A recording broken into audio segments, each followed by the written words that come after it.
If you're in the manifestation space on YouTube, you've probably heard of law of attraction and law of assumption. Which one is better? You're probably confused about which one to do, which one to trust. I'm here to help you. Hello, my name is Abby Drew. On my channel, we talk about spirituality, manifestation, and we do tarot and guidance cards readings to help you live your best life and get on your highest timeline. I've been on a spiritual and manifestation journey for the last 5 years, and I've changed my life internally and externally, and I am here to share everything that I've learned with you and to share the new part of my journey with your journey. So let's get into it. So law of attraction versus law of assumption. Firstly, let's understand the key differences between these schools of thought. Law of attraction is about changing your vibration to get your reality to align to how you feel. It's about your feelings, it's about your vibrational state. Law of assumption is all about changing your beliefs to make your reality conform to what you believe. It's all about how you think. So law of attraction, how you feel, law of assumption, how you think. Both of them trying to influence reality. Law of attraction is more about matching the frequency. It's like kind of like everything you want already exists and you've got to match the frequency of that thing so it can slide into your life. Law of assumption is more about if you believe it, your reality has to conform to what you believe. Law of assumption has a much more sort of like a forceful or you controlling it feel. So it's much more like you're the active player. Law of attraction feels more like the universe is doing things for you and you've got to not earn it, but you've got to like match the universe. Whereas law of assumption is you're telling the universe what to do. So which one is better? It's very confusing. You get different messages. Some law of assumption people hate law of attraction and vice versa. I'm going to try and dispel any myths, and we're going to go through the pros and cons of each one to help you understand which manifestation method would be best for you. Right now, I have a free Manifesting Love workbook on my website, rootamoonthings.com. You can also ask me any manifestation question there or in the comments below. I'm so excited to share with you this Bringing in Love workbook. It covers the 3 keys to manifesting anything: changing your beliefs, aligning how you feel, and visualizing getting clear on what you want. So check that out at rootamoonthings.com and get your free Manifest Love workbook. Law of attraction is actually how I started my journey in manifestation. I was very much into Aaron Doughty and Leor Alexandra. There was a few others, and Abraham Hicks. I loved listening to Abraham Hicks talks and rampages. They would just shift my energy and get me on such a high vibration. I kind of loved that it was all about how you feel and that anything was possible if you could feel it and match the vibration of it. I like that it was all about alignment because it made me focus on my internal world before worrying about my external world. And for me, it took me on a really emotionally shifting, growing journey where my internal world became so beautiful and is still so beautiful. And that was at a time when I was like struggling with mental health issues. That was at a time where I was struggling with anxiety and stress and worry about the future and whatnot. And so focusing on my internal world was exactly what I needed to do at the time. It made me feel better on the inside, and therefore I had a better perspective about what was going on the outside. I also noticed the things I was manifesting were matching how I felt now at that moment.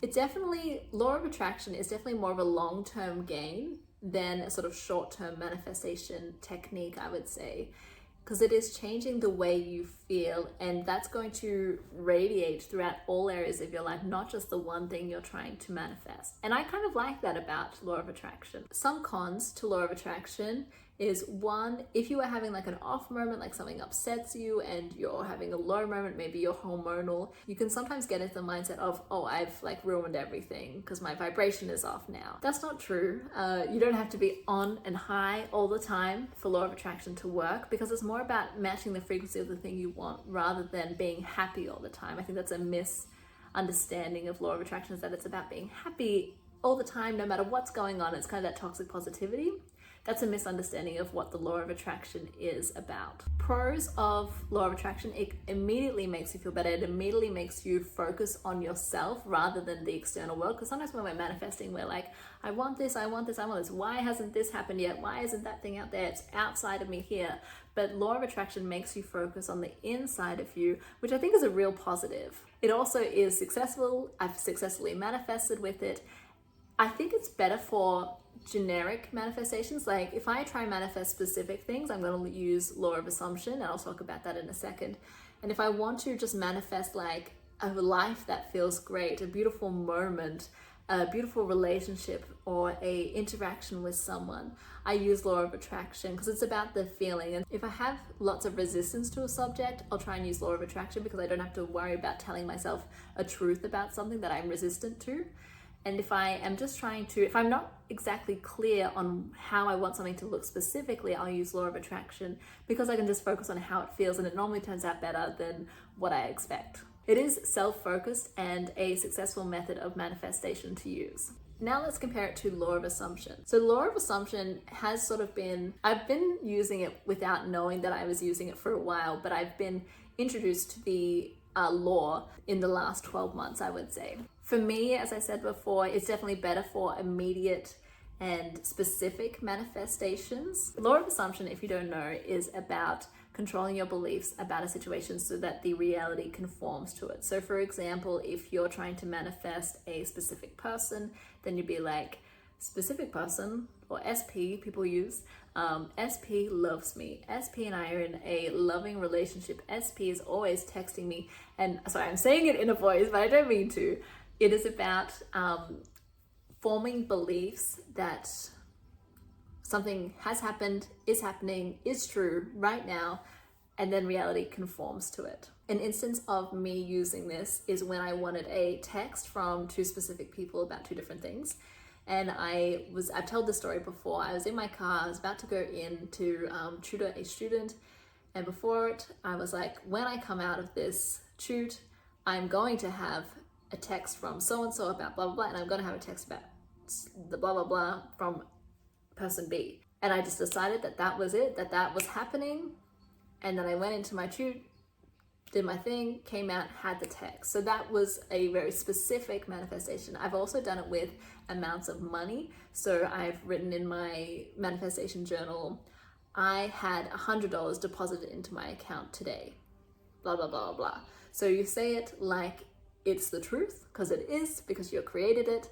And then that day I got $100 deposited into my account. I wasn't actually meant to get it on that day. It was a payment for something in the future that I ended up getting on that day. So that was cool. It's also happened again. I did the $100 statement on another day as well, because I do daily manifestation. And I got a gift of $100 from someone.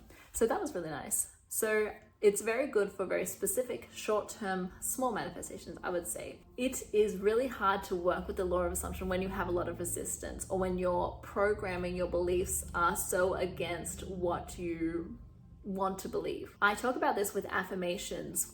The way around this is to find a belief that's 1 step, 1 degree off where you're at, and 1 degree towards where you want to be. Because having little steps like bridging affirmations or bridging assumptions can mitigate that resistance that you have. So for example, if you're trying to manifest a specific person and maybe this person has only ever smiled at you and you've never actually spoken to them, it's hard to go from that reality to trying to affirm to yourself, SP loves me and is in a loving relationship and messages me all the time. So maybe you go into, and I'm not saying that's not possible, I'm just saying for a lot of people that's very, very hard to overcome.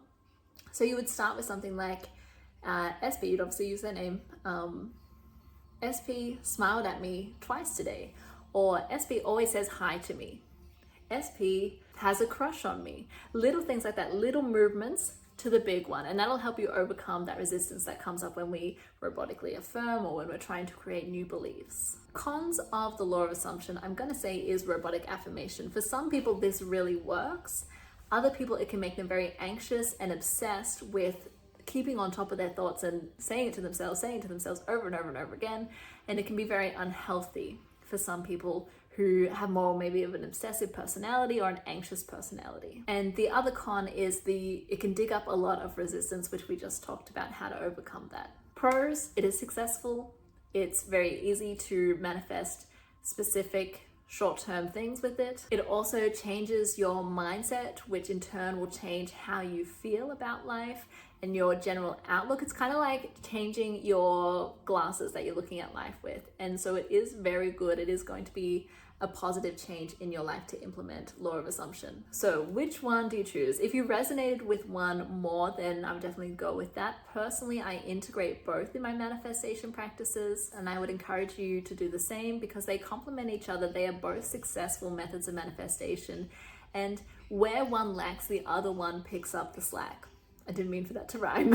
They both leave you feeling better about life, more optimistic about life. They both create energetic and mental shifts in your reality and in your inner world. So I would encourage you to take the lessons and the methodologies from both of these and use them in your manifestation practices. I hope this video helped clear up the difference between law of assumption and law of attraction and helped you understand what you want to implement in your own manifestation practice. If you have any manifestation questions, you're welcome to submit them through my website or drop them in the comments below. Don't forget to get your free Manifest Love workbook from my website. I'm so excited. It is so well done. I collaborated with Emily from Spring Soul Spirit. I will link her socials below. Thank you so much for watching. I'm Abby Drew, and I'll see you in the next one. Bye!